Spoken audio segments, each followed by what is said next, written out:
ہمارے چینل کو سبسکرائب کیجیے، لائک کیجیے، شیئر کیجیے، ویڈیوز کیسے ہیں کمنٹس میں ضرور لکھیے۔ اگلے ویڈیوز کو دیکھنے کے لیے بیل آئکن پر کلک کیجیے اور نوٹیفیکیشن کو آن کیجیے۔ اللهم صل على سيدنا شفيعنا حبيبنا نبينا مولانا محمد وعلى آله وأصحابه وبارك وسلم صلاة وسلام عليك يا رسول الله صلی اللہ تعالی علیہ وسلم۔ حضرت امام زین العابدین رضی اللہ تعالی عنہ سے کسی نے پوچھا کہ اے امام عالی مقام امام زین العابدین سبت رسول، اہل جنت کون ہیں، جنتی کون ہیں؟ تو حضرت امام زین العابدین رضی اللہ تعالی عنہ نے جواب دیا کہ اہل السنت والجماعت جنتی ہیں۔ سوال کرنے والا بڑا چالاک تھا، اس نے کہا کہ اگر ہر کوئی اہل سنت کا دعویٰ کرے، اگر ہر طبقے والا اہل سنت کا دعویٰ کرے یا اہل سنت ہونے کو کہے تو ہم کسے اہل سنت مانیں اور کسے جنتی مانیں؟ حضرت امام زین العابدین نے بڑا پیارا جواب دیا۔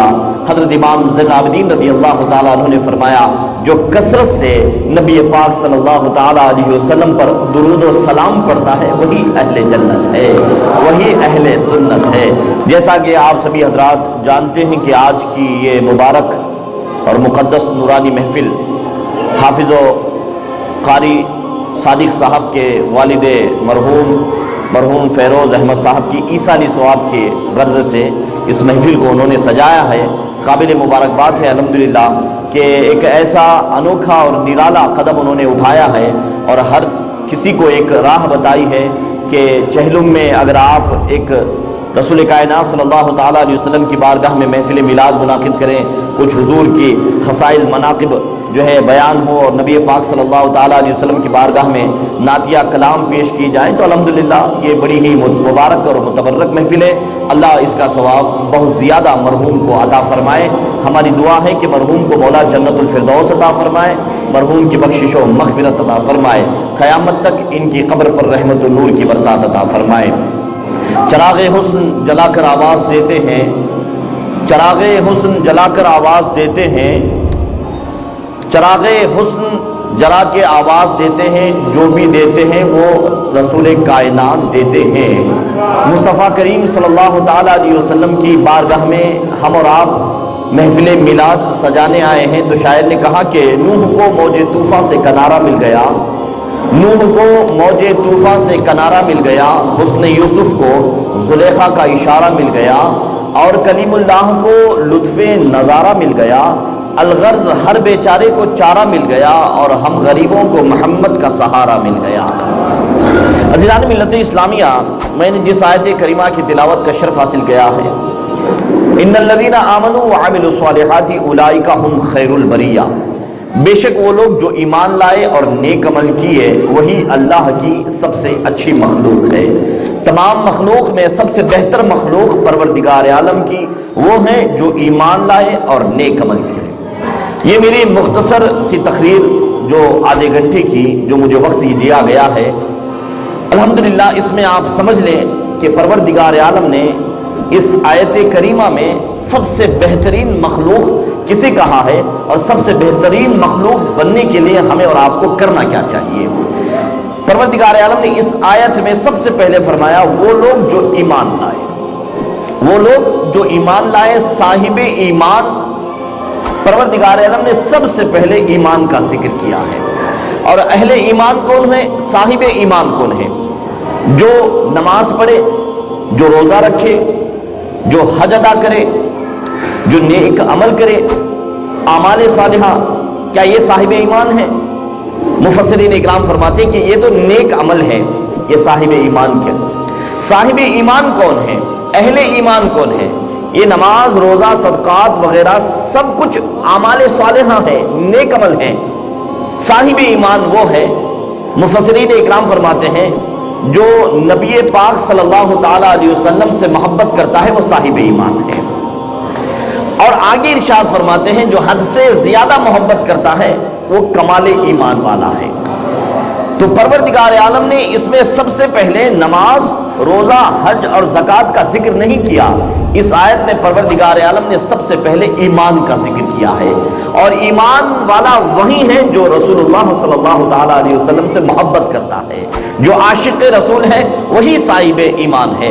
نیک عمل تو آپ کے بعد میں پورے ہوں گے، آپ کی نماز، آپ کا روزہ، آپ کی حج، آپ کے زکوٰۃ، آپ کے صدقات وغیرہ، یہ آپ کے نیک عمل ہیں۔ والذین آمنوا وعملوا الصالحات، عملوا الصالحات یعنی نیک عمل جو کیا ہیں، آپ کی نماز ہے، آپ کے روزے، آپ کے سارے اعمال صالحہ نیک عمل ہیں۔ پروردگار عالم نے ان نیک اعمال کو قبول ہونے کی جو سب سے پہلی شرط کیا رکھی ہے؟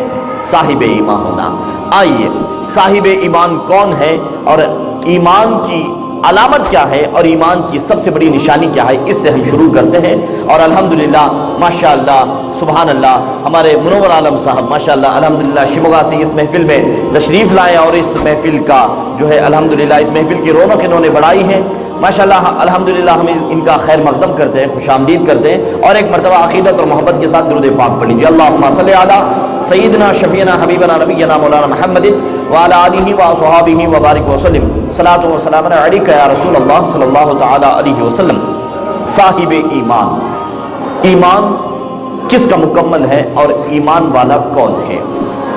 ہمارے ذہن میں یہی ایک خاکہ ہوتا ہے کہ نماز پڑھنے والا، روزہ رکھنے والا، صدقات ادا کرنے والا، زکوٰۃ دینے والا، ہر خیر کرنے والا، بھلائی کرنے والا ایمان کی علامت نہیں۔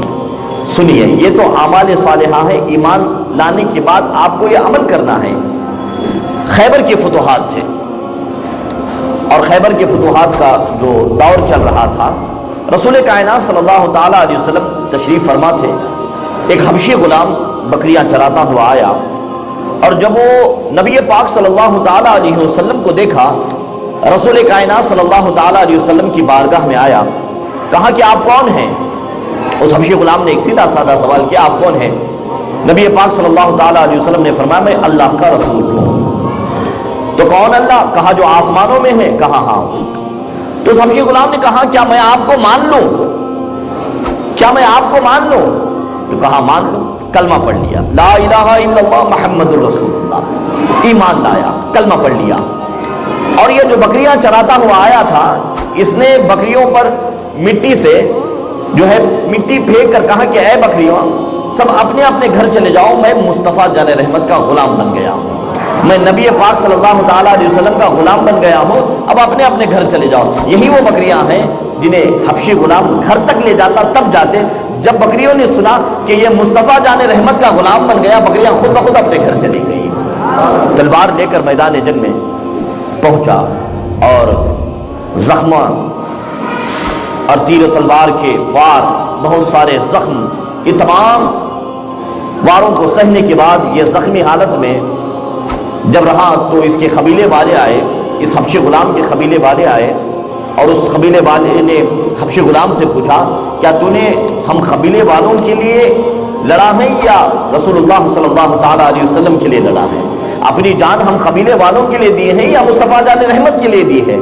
تو اس حبشی غلام نے کہا کہ میں نے نبی پاک صلی اللہ تعالیٰ علیہ وسلم کے لیے اپنی جان دی ہے۔ تھوڑی ہی دیر کے بعد اس کی شہادت ہو جاتی ہے، اور رسول کائنات صلی اللہ تعالیٰ علیہ وسلم کی بارگاہ میں صحابہ اکرام آ کر عرض کرتے ہیں یا رسول اللہ، وہ حبشی غلام شہید ہو گیا ہے، آپ اس کی لاش کے پاس آئے، اس کی میت کے پاس آئے۔ فرماتے ہیں جب نبی پاک صلی اللہ تعالیٰ علیہ وسلم حبشی غلام کی لاش کے پاس پہنچے تو حضور صلی اللہ تعالیٰ علیہ وسلم تھوڑی ہی دیر کے بعد واپس چلے جاتے ہیں، تھوڑی ہی دیر کے بعد واپس چلے جاتے ہیں۔ صحابہ اکرام نے عرض کیا یا رسول اللہ صلی اللہ تعالیٰ علیہ وسلم آپ تھوڑی ہی دیر کے بعد واپس چلے گئے؟ کہا کہ جب میں اس حبشی غلام کے پاس پہنچا تو میں نے اس کے قریب جنت کی حوروں کو پایا، میں نے اس کے قریب جنت کی حوروں کو پایا، اور ایک حور کو اللہ تبارک و تعالیٰ نے اس کی بیوی بنا دیا تھا۔ عزیزان ملت اسلامیہ، اس حدیث پاک سے کیا پتا چلا کہ اس حبشی غلام نے جب نبی پر ایمان لایا، اس نے کوئی نماز پڑھی، اسے موقع ملا روزہ رکھنے کا، اسے موقع ملا حج ادا کرنے کا، اسے موقع ملا زکوٰۃ ادا کرنے کا، اس نے نبی پاک صلی اللہ تعالیٰ علیہ وسلم پر فقط ایمان لایا اور حضور کے نام پر جو ہے میدان جہاد میں لڑ کر جان دی، شہادت کا جام نوش فرمایا، پروردگار عالم نے اسے جنتی بنا دیا اور صحابی کا درجہ بھی ملا۔ تو پتہ کیا چلا کہ نماز، روزہ، حج، زکوٰۃ تو یہ نیک عمل ہے، اصل ایمان تو حضور کی محبت ہے، اصل ایمان تو نبی پاک صلی اللہ تعالیٰ علیہ وسلم کی محبت ہے.